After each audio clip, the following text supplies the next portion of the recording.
Hello, boys and girls. So, a little confession here. There were a few things that came yesterday, but there just weren't really enough of them, and there weren't a lot of big ticket items to really justify making a video. So, I'm showing them to you today. Um, well, first up, you remember how we saw Child's Play 3 the other day? Well, that gave you a little hint as to what's coming in the mail. Well, some of that came today, or came yesterday, rather. Child's Play, the original, the Scream Factory one with the slip, and the Child's Play remake with the slip. Now, here's something kind of neat that I observed. Look how closely those resemble each other. Like, if you're not looking at them up close, then you'd have a hard time telling them apart. But if you do look up close, you'll notice there are some subtle differences. But they got it pretty darn close, I have to say. Now, if I recall, Child's Play is going out of print this year. Could be wrong about that, but I'm pretty sure it is. And I was lucky to snag it with the slip. And as I mentioned before, with the complete series box set or whatever, I was kind of miffed that I would have had to double dip for the Scream Factory version there, but now I don't have to worry about that. Um, and yeah, and I mean, it's a beautiful slipcover, don't you think? I mean, I think it's one of the better ones that Scream Factory's done. Now, they tend to go above and beyond when it comes to slipcovers, but still. And then, of course, the remake there with Mark Hamill as Chucky. Interested to see what this has in store. I know some people that liked it, some people that hated it, and so I'm just got to start from the beginning, But anyway, glad to snag it with the slip there, because you know me, slipcover psychopath. And then you saw that we had, it's up there, but you remember we talked about the Houses October Built 2? Well, boom, Houses October Built 1 with the slipcover, which I used to have this film without the slipcover, but I got it with the slipcover. Now these, well, it says Image, but it was, RLJE, and, those films, RLJ Entertainment, or however you want to say it, those films that ship with the slipcover, they tend to, be harder to find once they get past that initial pressing. So, glad to find it. And then, how did that get in there? Again, it's part of our kind of foray into Amanda Seyfried films, and I mean, as Joe Bob would say, she looks perky and nubile right there, which I would have to agree. And again, slipcover. This was in that was in that age where you would have a Blu-ray and a DVD on a reversible, like a two-sided DVD, which I'm glad that those kind of were never really all that common. Even in just the DVD age, they weren't all that common, and I'm glad that we don't really have them anymore, because they tend to be, well, obviously twice as likely to get scratched. So anyway, but yeah, quite perky and nubile right there, and that's reason enough for me. Anyway, so we do have a few things that came today. Just wanted to catch you up. Now, there are going to be multiple things in this one, because it was an Amazon one. And these were ones that I knew were on their way. Now, let's see here. Talking about Child's Play, we have quite a healthy helping of them in here. We've got Child's Play 2, Bride of Chucky, and Seed of Chucky. And they're all sealed here. So the only ones that we're missing are the two newest direct-to-video ones, which are Curse of Chucky and Cult of Chucky. Now, here's a question. When you're putting these on the shelf, do you put them under CHI for Child's Play, or do you put it under CHU for Chucky? I would put it under Child's Play just because, well, obviously that's the title that it started off with.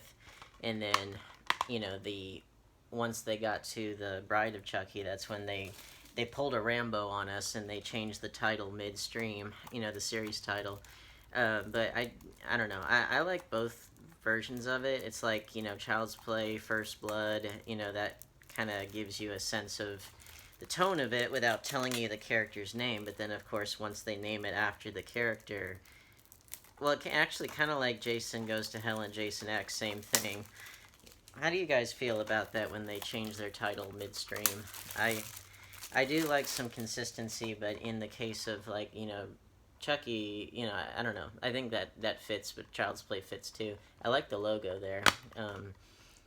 And I remembered seeing, when this was brand new, I remembered seeing a newspaper ad of it in the paper. So, newspapers, what are those?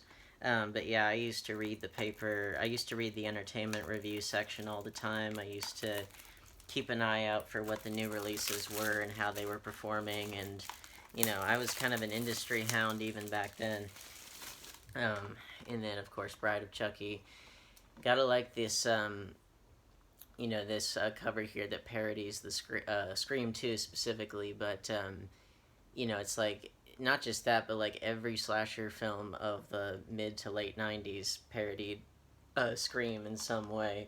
Or, not parodied, but like, necessarily parodied, but they paid homage, or they emulated the poster design for the Scream films. So yeah, we're almost done with the Child's Play series. Just got those two, and they are coming with their slipcovers, so look forward to that.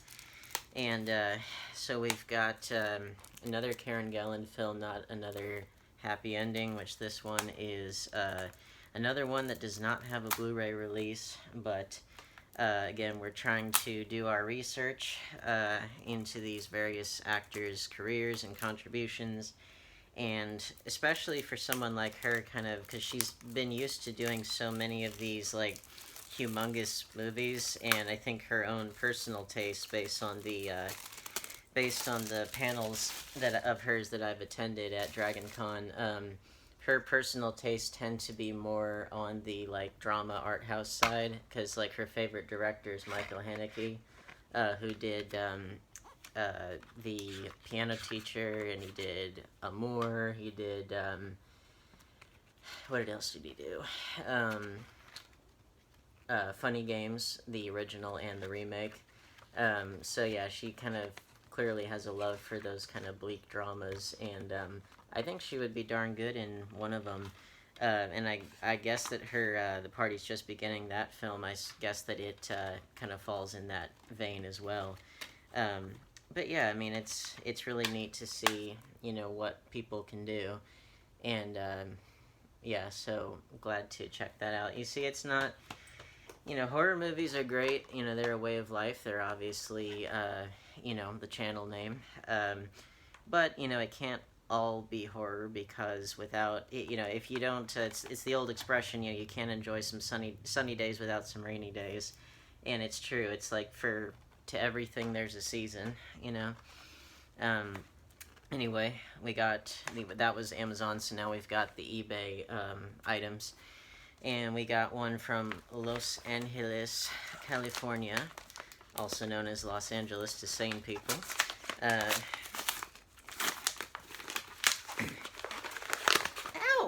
I hit myself. There we go. And this one was one that I found. This was surprisingly not that easy to find anymore.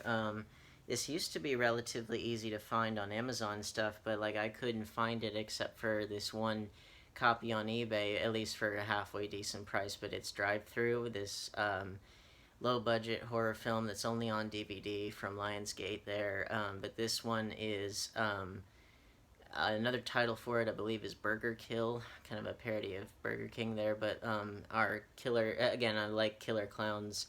This one here, it's like a demonic clown mask there, and it's obviously a parody of McDonald's.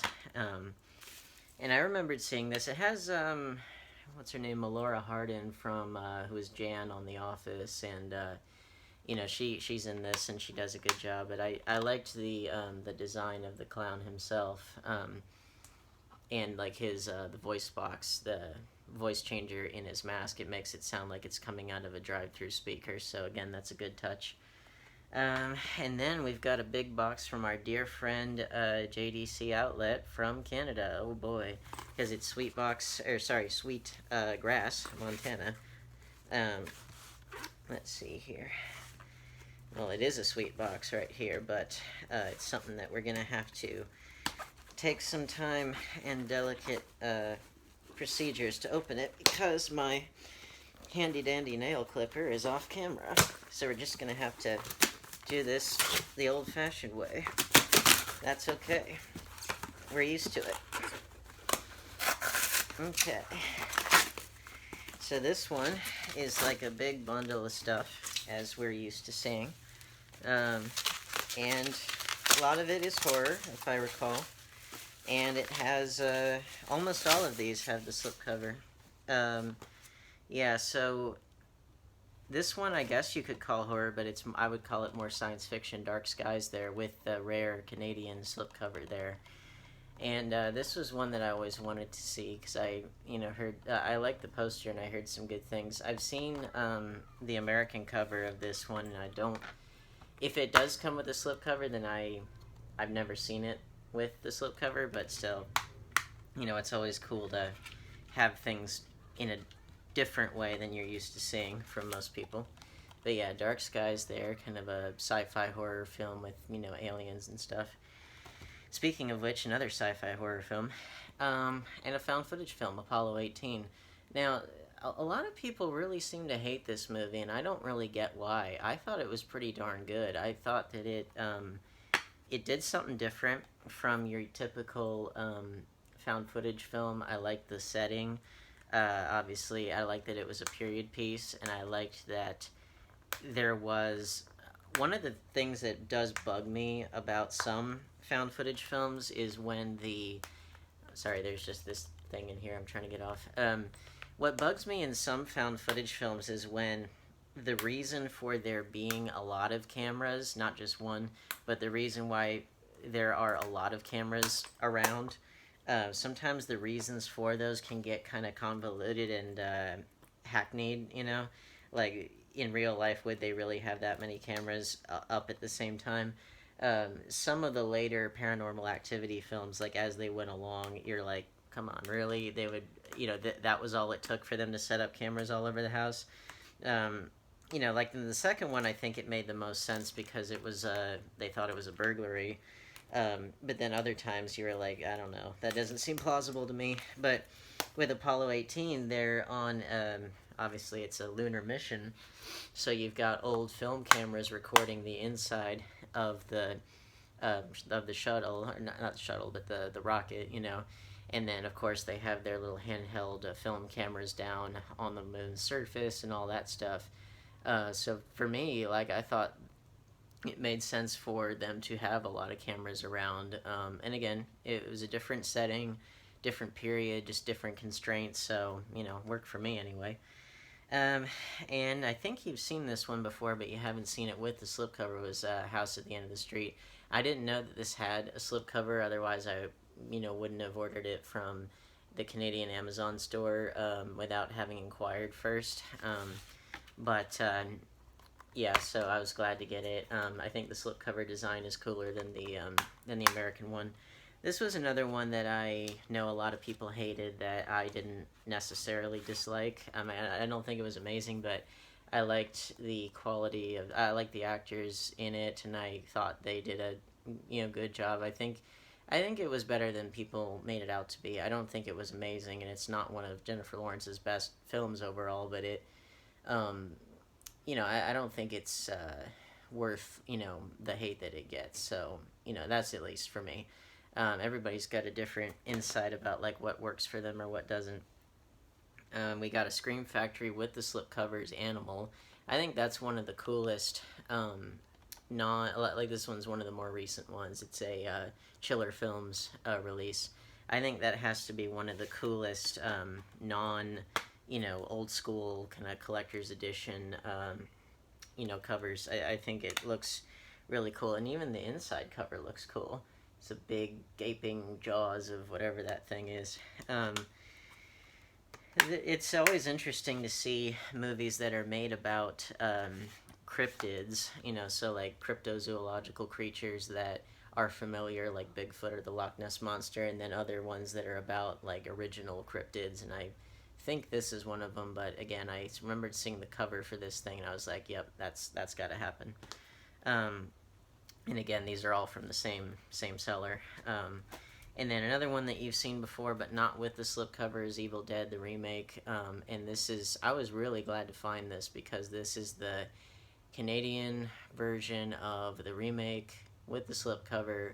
And the slipcover is really hard to find no matter where you find, whether it's America or Canada or wherever, it's particularly difficult to find. And so I was glad to find it. And so with that, plus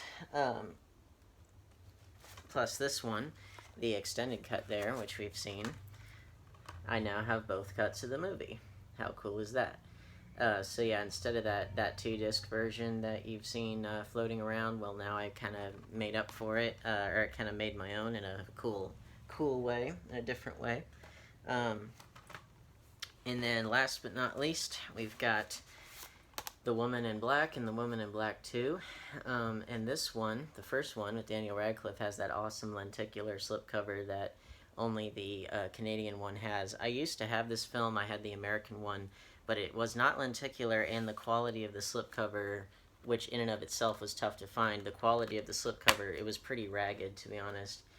So it wasn't the best quality that I could have gotten. But this one was actually a Hammer production. This was back when Hammer was starting their, being British horror film producers, they were starting up productions again. Now, they haven't done a whole lot of them. No, they were nowhere near as prolific as they were. Like, I know they did that movie, The Quiet Ones, which I also wanted to see because it was a Hammer film.